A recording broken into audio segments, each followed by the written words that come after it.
과거 평균 대비해서 현재 가장 비중 확대를 많이 갖고 있는 자산 무엇입니까? 라고 했을 때 와우. 압도적으로 채권이 비중 확대를 많이 갖고 있습니다. 자, 보면요. 이거를 보실 때 여러분들 조금은 어려운 얘기지만 조금 우리 공부 좀 합시다.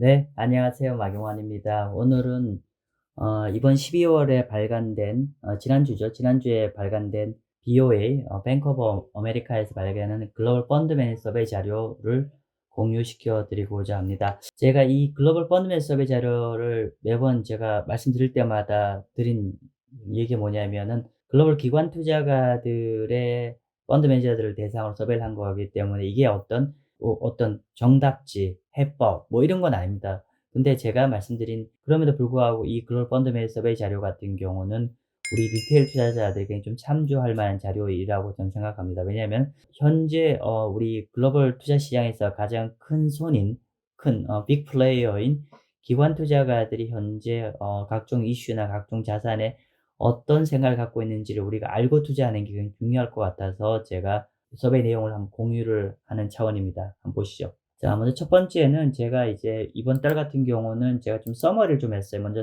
한 2페이지에 걸쳐서 전체 서베이 내용에 대한 전체 간단한 서머리를 먼저 좀 앞에서 보여드리고자 합니다.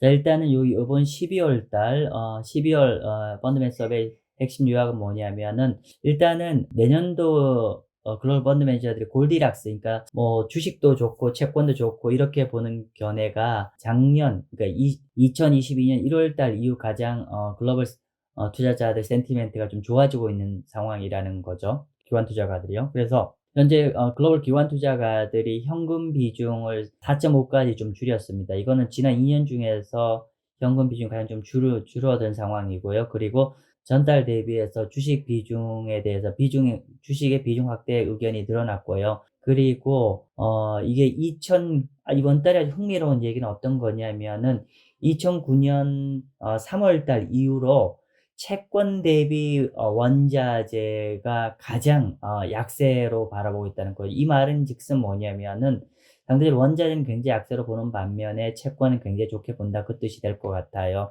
이 내용 밑에 한번 보시면요. 그러니까 요 가운데 바 차트를 기준으로 해서 0 아래로 간다는 거는 원자재보다 채권이 더 매력적이라는 얘기고, 예, 그런 상황입니다. 근데 이게 원자재보다 채권 비중이, 그러니까 채권 대비 원자재 비중이 비중 축소로 간 구간이 2008년 이후에 처음입니다. 그러니까 그만큼 상대적으로 이제 사실은 원자재 비중이 크다는, 그러니까 채권보다도 원자재 비중이 높았던 구간은 상대적으로 인플레이션의 기대감, 우려감이 컸던 구간일 수 있고요. 이렇게 원자재 비중은 줄어들고 그러니까 이 아래로 갔다는 건 그만큼 원자재의 비중 확대는 적어졌고 채권의 비중 확대가 커졌다는 건 그만큼 물가가 좀 많이 전반적으로 하락할 거라는 기대감이 크다는 얘기고, 이게 2009년 3월 달 이후로 가장 높았다는 거죠. 그럼 그만큼 이제 현재 스태그플레이션일 때 가장 수혜주가 이제 원자재고, 그리고 디스인플레이션일 때 채권인데, 현재는 디스인플레이션의 수혜주인 채권의 비중이 그만큼 약간 기관 투자가들은 좋게 보고 있다라고 볼 수 있을 것 같습니다. 자, 크게 한 4가지 꼭지로 한번 정리를 해봤어요. 첫 번째는 매크로 관점에서 지금 글로벌 기관 투자가 이번 수업에서 어떤 특징을 보였는지 얘기인데요. 전체 매니저의 응답자의 한 50% 이상이 이제 내년에 2024년에 글로벌 경제가 둔화가 될 거라고 전망을 하고 있습니다. 그리고 그런데 이제 10명 중 7명 정도는 뭐 상대적으로 소프트 랜딩 이런 견해가 좀 많다는 거예요. 이거는 작년 2022년 2월 달 이후에 가장 높은 수준이다. 그러니까 좀 글로벌 경제가 둔화는 되겠지만은 소프트 랜딩 그리고 EPS 전망이 괜찮아질 거라고 보시는 분들이, 그러니까 10명 중 7명 정도, 이게 2022년 중에서 가장 높다는 거고요. 그리고 현재 글로벌 기관 투자가들이 가장 테일 리스크, 그러니까 발생할 확률은 적지만은 이게 터졌을 때 가장 큰 글로벌 경제 위험 요인으로 보는 건 뭐냐면 하드 랜딩 리스크를 가장 크게 보고 있다라고 볼 수가 있을 것 같습니다. 그리고 정책적, 그러니까 여기서는 이 정책이라는 게 FRB 금리겠죠. 근데 지금 보면은 전체 기관 투자가의 한 91%, 열 중에 9명 정도는, 이제 연준 금리 인상 사이클이 끝났구나, 라고 보는 것 같고요. 반면에, 그렇습니다. 그렇고요. 그 다음에, 향후에, 여기 로어 레이트라는 게 정책 금리가 앞으로 내려갈 거라고 기대하시는 분들이 한 89%, 거의 한 90% 정도 되죠. 그리고 본드일드, 이건 채권 금리죠. 채권 금리가 내려갈 거라 보는 분도 한 62% 정도 됩니다. 이거는 여기 보면은 2008년 8월, 11월 달 이후로 가장 높은 비중입니다. 그러니까 정책 금리가 앞으로 내려갈 거라고 보는 사람이 10 중에 9명, 그리고 금리가 내려갈 거라고 보신 분이 채권 금리 내려갈 거한 62%라는 게 2008년 이후에 가장 높은 수준이라고 볼 수 있을 것이고요. 그리고 요 뒤에 내용이 있겠지만은 현재 미국의 통화 정책이 굉장히 경제를 약간 옥죄는 too restrictive, 그러니까 경제를 옥죄는 수준이라고 보고 있고, 그래서 그렇게 보고 있고요. 그래서 만약에 내년 상반기에 24년 상반기에 연준이 금리 인하를 하게 됐을 때 누가 가장 큰 수혜를 볼 거냐라고 했을 때 채권과 기술주가 가장 큰 수혜 자산이라고 보고 있는 것 같습니다. 그리고 uncrowded, 이건 뭐냐면 the most crowded trade라는 건 뭐냐면은 가장 일반적으로 투자자들이 그제 똑같은 포지션을 취하고, 그러니까 일반 리테일 투자자들이 가장 많이 선호하는 플레이 현재가 어떤 거냐라는 질문일 때 long magnificent seven, 그러니까 M7이라고 하죠. 그러니까 미국의 대형 기술주 7종목에 대해서 매수 쪽으로 가져가는 게 가장 대다수의 이제 글로벌, 그러니까 개인 투자자들이 많이 몰려있는 투자고, 두 번째로는 중국 주식을 숏하는 겁니다. 중국 주식이 빠지는 쪽으로 숏을 하고 있다는 게 가장 큰, 한 22% 정도 되네요. 그러니까 이렇게 두 개가 현재 일반인들이 가장 많이 선호하는 플레이다. 정리를 하면은 미국의 대형 M7 주식을 사는 거와, 그리고 중국 주식 숏하는 거. 왜냐하면 글로벌 투자자들이 그러니까 신용 리스크로 가장 많이 넘버원으로 보는 게 중국의 부동산 시장을 가장 많이 걱정을 하고 있군요. 그렇게 보고 있고요. 그 다음에 또 하나 흥미로운 건 뭐냐면은 예너입니다. 노터블리라고 되어 있네요. 예너가 저평가되어 있다고 생각하는 사람들이 레코드 73%, 그러니까 역사적으로 높은 레벨로 한 73%의 글로벌 기관 투자가가 예너가 저평가되어 있다고 보는 것 같습니다. 자, 그리고 현재 이제 에셋 알로케이션, AA라는 건 에셋 알로케이션 파트인데요. 에셋 알로케이션을 봤을 때는 21년 4월 달 이후로 현재 캐시 비중 중국 확대가 가장 좀 작게 갖고 있다는 얘기입니다. 그만큼 현재 투자를 하는 쪽으로 보고 있고요. 그리고 이것 또 흥미롭네요. 그러니까 2017년 준이면 6월 달이네. 6월 달 이후로 원자재 비중 축소가 가장 높습니다. 그러니까 그만큼 최근에 이제 물가 빠지는 쪽으로 분들이 투자를 한다는 얘기고요. 반면에 주식과 채권은 비중 확대가 사상 또 최고입니다. 그러니까 정리를 하면은 2017년 6월 달 이후에 커머더티 원자재 비중 축소는 사상 최고로 높은 반면, 비중 축소를 굉장히 많이 하고 있다는 얘기고요. 반면에 작년 2월 달 연준 금리 인상 이 시작된 요 시점 이후에 주식의 비중 확대가 그때 이후 가장 주식 비중 높은 비중 확대 의견이 커졌고요. 그리고 채권에 대한 비중 확대는 지난 15년 중에서 가장 높은 상황입니다. 그래서 아까 여기 우리 서두에 기억나시나요? 여기서 제가 보면은 내년에 골디락스를 전망하는 사람이 가장 업비트 센티멘트가 바뀌었다고 말씀드린 게 이런 얘기입니다. 그러니까 물가는 잡히면서 주식과 채권에 대해서는 굉장히 긍정적으로 보고 있다는 얘기고요. 주식 같은 경우는 작년 2월달 이후에 가장 비중 확대가 늘어나고 있다는 얘기고, 그리고 채권의 비중 확대는 지난 15년 중에서, 과거 15년 중에서 가장 높게 되었다라고 볼 수 있을 것 같습니다. 자, 지금까지 제가 요약을 했는데요. 이제 하나하나씩 파트별로 한번 볼게요. 먼저 글로벌 거시경제 부문 한번 볼게요. 서베이 내용. 첫 번째는 향후 글로벌 경제, 그러니까 글로벌 경제 전망인데요. 좀 자세히 읽어볼게요.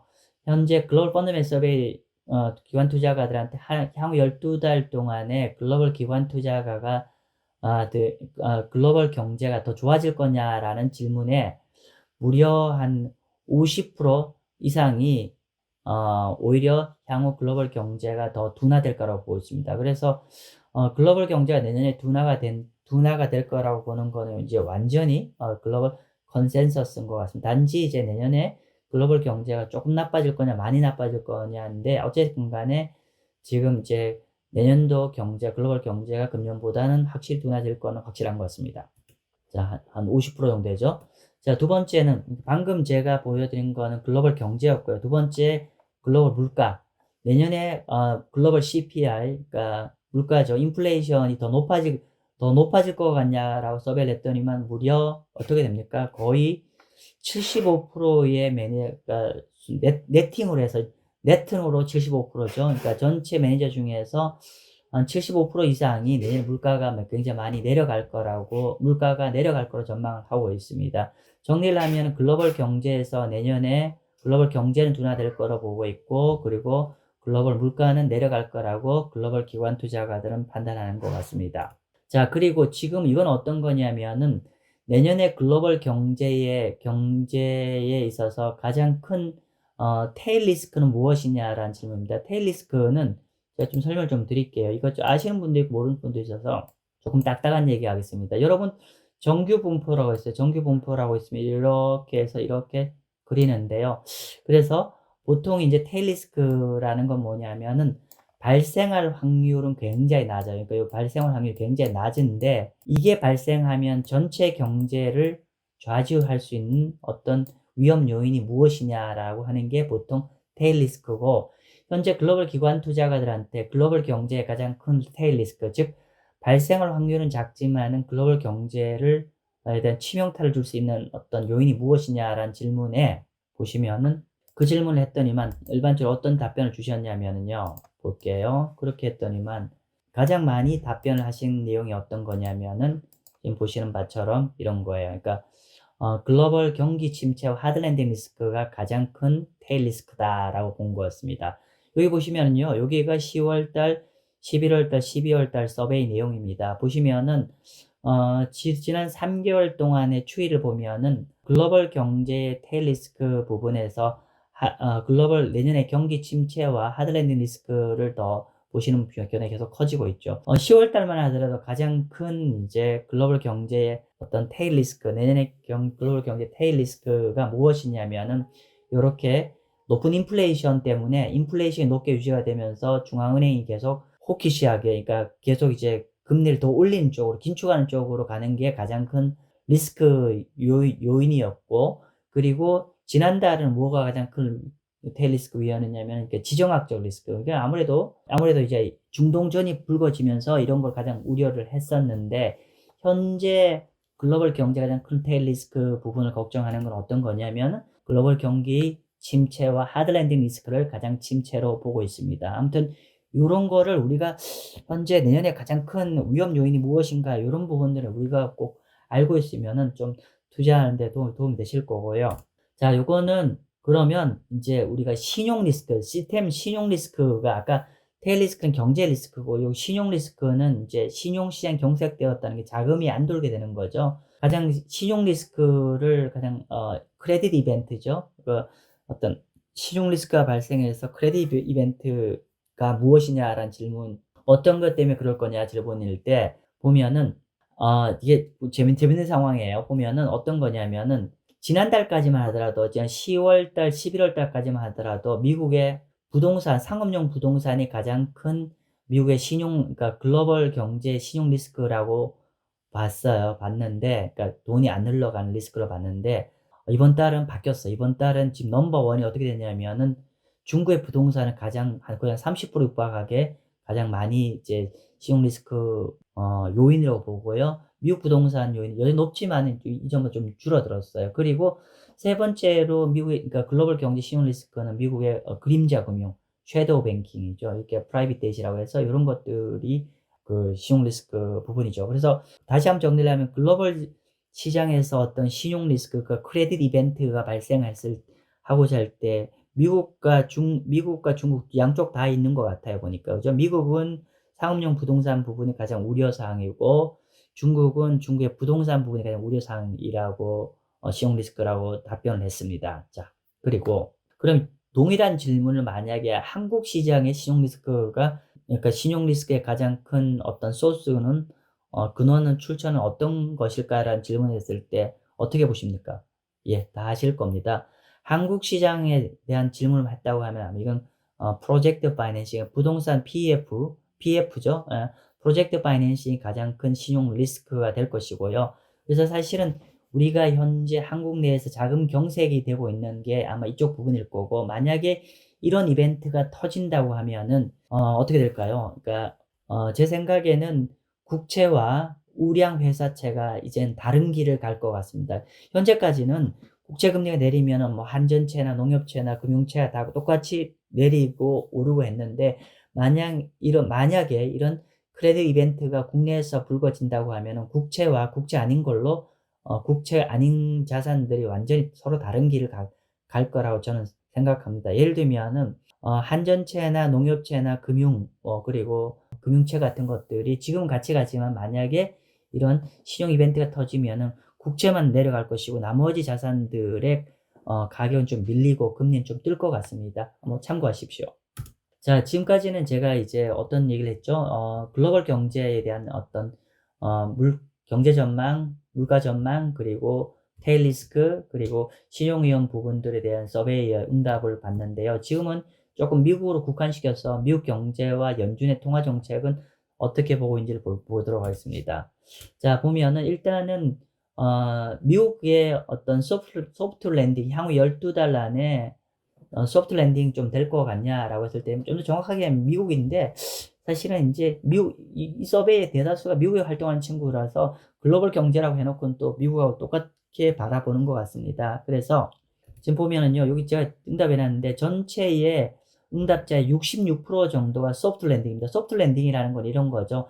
경제가 둔화는 되는데 마이너스까지는 안 떨어질 거라고 보는 게 일반적으로 소프트 랜딩인데, 그게 한 70% 정도 되고요. 하드 랜딩이라고 보시는 분들이 한 20%죠. 23% 되고, 경기가 둔화되지 않을 거라고 보는 사람은 한 6%밖에 안 됩니다. 이렇게 보시면 될 것 같고요. 아직 그래서 주력의 비율은 소프트 랜딩이라고 보시면 될 것 같고요. 그리고 두 번째는 어떤 얘기냐면, 그러면 미국의 경기 침체는 언제쯤 될 것 같니라는 질문에 한 36%는 내년에 향후 12달 안에 경기 침체가 오지 않을 거라고 보는 것 같아요. 그러니까 간혹가다 이렇게 얘기하잖아요. 내년에 대선이 있기 때문에 내년에 경기 침체가 없을 겁니다 라고 하고, 오더라도 그 다음에 올 거라고 말씀해 주시는 분인데, 아마 그런 분들의 의견이 여기에 반영이 되는 것 같아요. 즉 경기 침체가 오더라도 내년에 아니라 25년 정도 올 거라고 보는 분이 한 36%일 거고, 그리고 내년에 경기 침체가, 그 다음에 답변을 많이 주신 분이 내년에 한 2, 4분기 정도의 경기 침체가, 그러니까 리세션이 들어갈 겁니다 라고 답변을 하는 것 같습니다. 네, 참고하십시오. 자, 그리고 요건 어떤 거냐면은 미국의 단기 금리가 앞으로 단기 금리와 물가가 내려가겠습니까? 라는 답변을 했는데요. 재밌는 거는 볼까요? 지금 먼저 요 색깔 검정색 볼게요.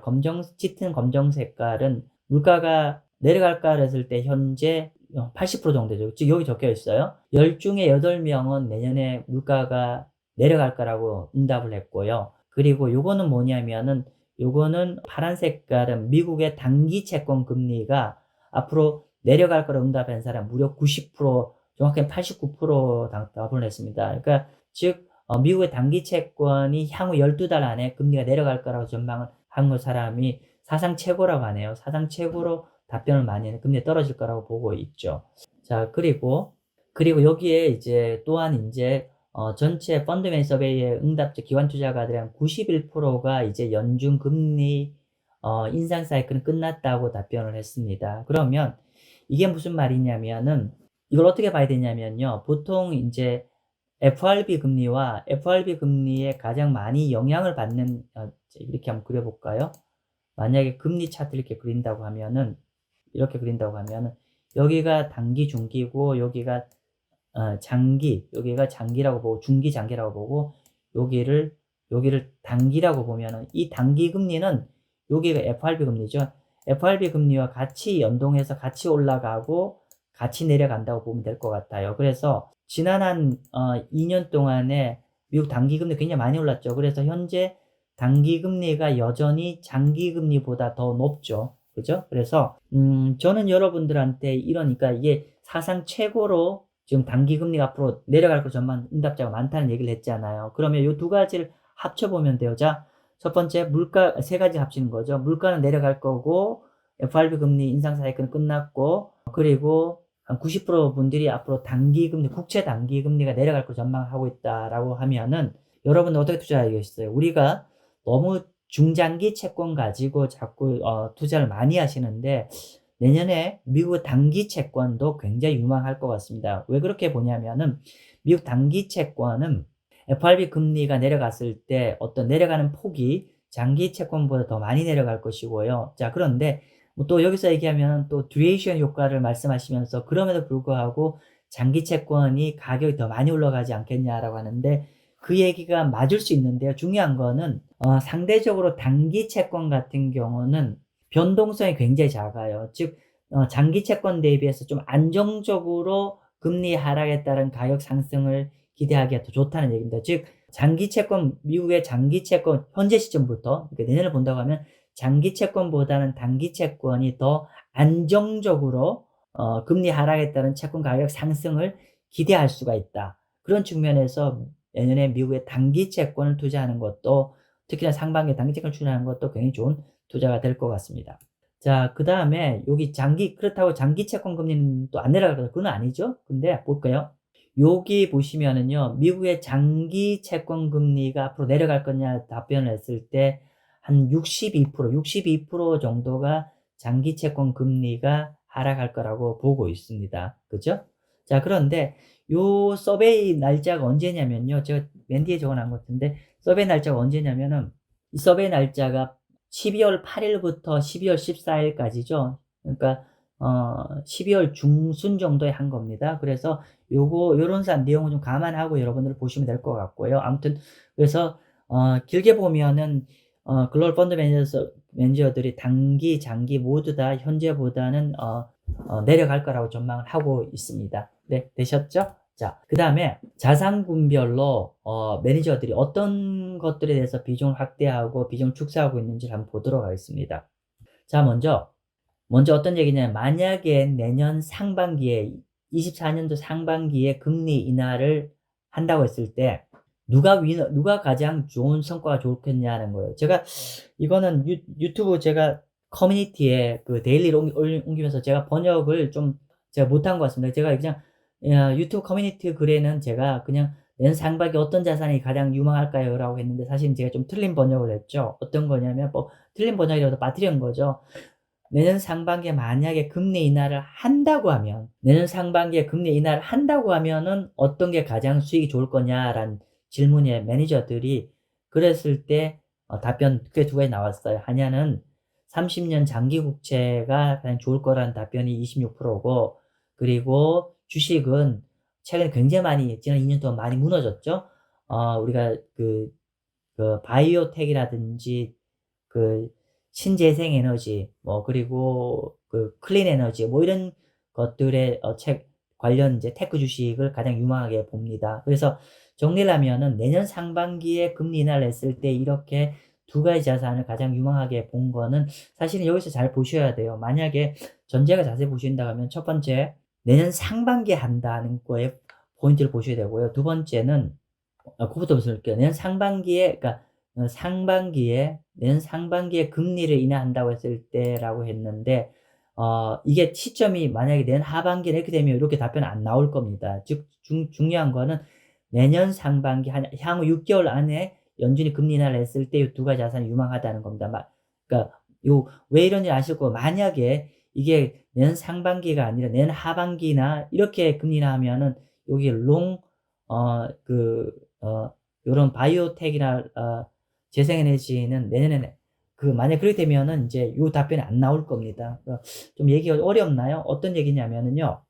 내년 상반기에 금리 인하를 한다는 건 경제를 선제적으로 금리를 경기 충격파를 줄여서 하는 거기 때문에 이런 이제 캐시플로우가 없는 장기 기술주도 내년 상반기에 유망하다는 얘기가 될 거죠. 어쨌건 간에 중요한 건 그러니까 장기 국채와 롱롱 듀레이션 테크라는 거. 이건 뭐냐면은 그러니까 쉽게 이렇게 좀 설명 좀 드리죠, 뭐. 롱롱 듀레이션 테크라는 건 뭐냐면은 이런 거죠. 우리가 향후한 우리가 많은 이제 설비 투자를 해야 되는데 장기적으로는 굉장히 유망한 자산인데 당장은 돈이 안 되는 어떤 이제 클린 에너지 같은 것들이나 바이오텍 관련된 주식을 이렇게 롱 듀레이션 에너지라고 얘기합니다. 그렇기 때문에 그러니까 미래의 캐시플로, 굉장히 먼 미래의 캐시플로가 있는 주식이 그동안 이제 미국 금리 인하를 그러니까 인상을 하면서 굉장히 처참하게 주식이 깨졌는데, 만약에 내년 상반기에 선제적으로 금리 인하를 하게 되면은 미국의 30년 국채와 더불어 롱 듀레이션, 그러니까 당장의 어떤 캐시플로는 없지만 장기적 유망한 주식들에 도 내년 상반기에 유망할 거라고 글로벌 펀더멘털 서베이에서 답변을 하였습니다. 계속 같은 말이지만 만약에 이게 내년 상반기 한다는 전제입니다. 네. 자, 그리고 채권에 대해서는 아까도 말씀드렸지만 채권은 지난 15년 중에서 비중 확대를 하는 의견이 가장 많아졌다라고 보면 될 것 같습니다. 이게 지난 15년 중에서 가장 불리시하다는 거예요. 그러니까 리만 사태 지난 직후에 2009년 3월 달 이후로 현재 가장 채권을 비중을 답변을 그러니까 비중 확대하고자 하는 답변이 가장 많은 상황이라는 거 보시면 될 것 같습니다. 그만큼 채권 그만큼 유망하게 본다는 뜻이겠죠. 자, 그리고 요거는 이제 most crowded, 그러니까 대다수의 투자자들이 같은 방향으로 지금 투자하는 게 어떤 거냐라고 했을 때, 그죠? 자, 보니까 이렇게 됩니다. 아까 말씀드렸던, 그러니까 지금 대다수의 투자자들이, 그러니까 M7 주식을 굉장히 투자 비중을 많이 갖고 있죠. 이전만 하더라도 한 두 달 전만 한 40%밖에 안 돼. 지금 거의 한 50% 정도 육박하게 M7 주식을 많이 갖고 있고, 그리고 그 두 번째로는 중국의 주식을 숏을 하고 있는 게 두 번째입니다. 그래서 우리가 most crowded라는 건 여러분 좀 생각을 좀 많이 좀 하시면 좋을 것 같습니다. 이거는 뭐냐면은 모든 사람들이 여기 투자하고 있다는 거는 지금 당장은 좋을지 모르겠는데 우리가 언제든지 좀 요거는 컨트렐리안이라고 하나요? 제 발음이 안 좋은데 조금은 이제 너무 과열된 느낌으로 가고 있지 않나 좀 생각이 좀 듭니다. 아무튼 이런 부분은 글로벌 매니저들이 리테일 투자자들이 다 여기 투자한다라고 쉬운 말로 둘 중 하나 이상 다 여기 투자한다고 얘기를 하면은 그만큼 과열되어 있다는 거고요. 그래서 과열은 분명히 일종의 버블을 만드는 거고 버블을 만들면은 뭐 얼마나 더 갈지는 모르겠지만 아무튼 우리가 좀 이런 부분은 조금은 우리가 경각심을 갖고 좀 투자하라는 메시지가 되겠죠. 자, 요거는 좀 더 디테일한 얘기인데요. 요거는 전달 대비해서 이번 달에 비중 확대한 자산들과 전달 대비해서 이번 달 비중 축소한 자산으로 봅니다. 자, 볼까요? 한번 보면은 전달 대비 비중 확대가 된 자산 12월 달 들어서 11월 달 대비 12월 달 비중 확대된 자산이 은행주가 가장 눈에 보이네요. 은행주가 눈에 보인 거는 최근에 금리가 좀 떨어지면서 은행들의 어떤 신용가 어떤 그 신용 위기가 좀 줄어들면서 은행주가 비중이 커졌다고 보면 될 것 같고요. 에너지가 가장 비중 축소를 많이 했네요. 그죠? 그러니까 최근에 그렇다고 보시면 될 것 같고요. 자, 그리고 과거 평균 대비해서 현재 가장 비중 확대를 많이 갖고 있는 자산 무엇입니까? 라고 했을 때, 와우. 압도적으로 채권이, 비중 확대를 많이 갖고 있습니다. 자, 보면요. 이거를 보실 때 여러분들 조금은 어려운 얘기지만 조금 우리 공부 좀 합시다. 뭐냐면은요. 표준 편차로 했을 때 표준 편차 현재 플러스 3 정도입니다. 플러스 표준 편차 그러니까 과거 평균 대비해서 표준 편차 플러스 3 정도로 이상으로 3레벨 정도 비중 확대했다는 건 뭐냐면요. 그냥 우리가 통계학적으로 이거 제가 자꾸 통계학 얘기하는데 거의 1%의 확률로 비중 확대를 했다라고 보시면 될 것 같습니다. 그만큼 아주 예외적으로 현재 비중 확대를 엄청나게 하고 있다라고 보시면 될 것 같습니다. 그리고 여전히 현재 가장 비중 축소를 갖고 있는 건 리츠입니다. 글로벌 기관 투자가들이 과거 평균 대비해서 이렇게 가장 비중 축소를 갖고 있는 건 리츠 자산입니다. 그만큼 아직 부동산이 취약하다는 뜻이 되겠죠. 자, 그리고 아까는 좀 전에는 과거 평균 대비해서 얼만큼 비중 확대됐냐 줄었냐는 얘기고요. 이거는 그냥 절대적인 관점에서 어떤 자산을 많이 갖고 있으세요? 라는 질문입니다. 그죠? 어떤 자산을 비중 확대하고 있냐는 얘기인데 보시면 여기는 헬스케어 테크놀로지 본드, 그죠? 이렇게 보시면 될 것 같습니다. 그래서 기술주와 채권을 절대적으로 현재를 많이 갖고 있다는 얘기고요. 과거 대비해서 지난 15년 대비 많이 갖고 있다는 것은 본드가 가장 많다는 걸 보시면 될 것 같습니다. 자, 좀 길게 했는데요. 이제 정리하도록 하겠습니다. 요번 응답을 하신 분들을 한번 간단히 한번 보시면, 일단은 이번 12월 달 서베이는 제가 요 직전 주에 나왔는데요. 요 서베이 답변 자료는 조사한 자료는 글로벌 매니저들한테 12월 8일부터 14일까지 일주일간 서베이를 했었고요. 그리고 여기 응답하신 분들 한번 볼게요. 응답하신 분들 보니까 어떤 분 토탈 글로벌 기관 투자가들 219명이 응답을 했어요. 어떤 사람들 CIO, 그리고 이코노미스트, 그리고 포트폴리오 매니저. 사실 포트폴리오 매니저는 이게 펀드 매니저일 것이고, CIO라는 거는 이제 그 전체 총괄, 투자 총괄 책임자라는 거고, 여기는 뭐 이코노미스트 설명 안 드릴게요. 아무튼 그래서 한 거의 200명 정도가 이런 전문가들이 답변한 거고요. 그리고 다양한 이제 뭐 기관 투자가 펀드라든지 헤지 펀드라든지 또 회사 자금 운영한 사람들은 이런 답변들을 했고요. 그리고 여기 응답하신 분들의 한 219명이 운영하는 총 운영 자산 규모는 611빌리언 정도 됩니다. 그러면 이걸 1,300원으로 환산해 보면 어떻게 됩니까? 1.3 정도 되면 거의 어떻게 해야 될까? 1.3? 그렇죠.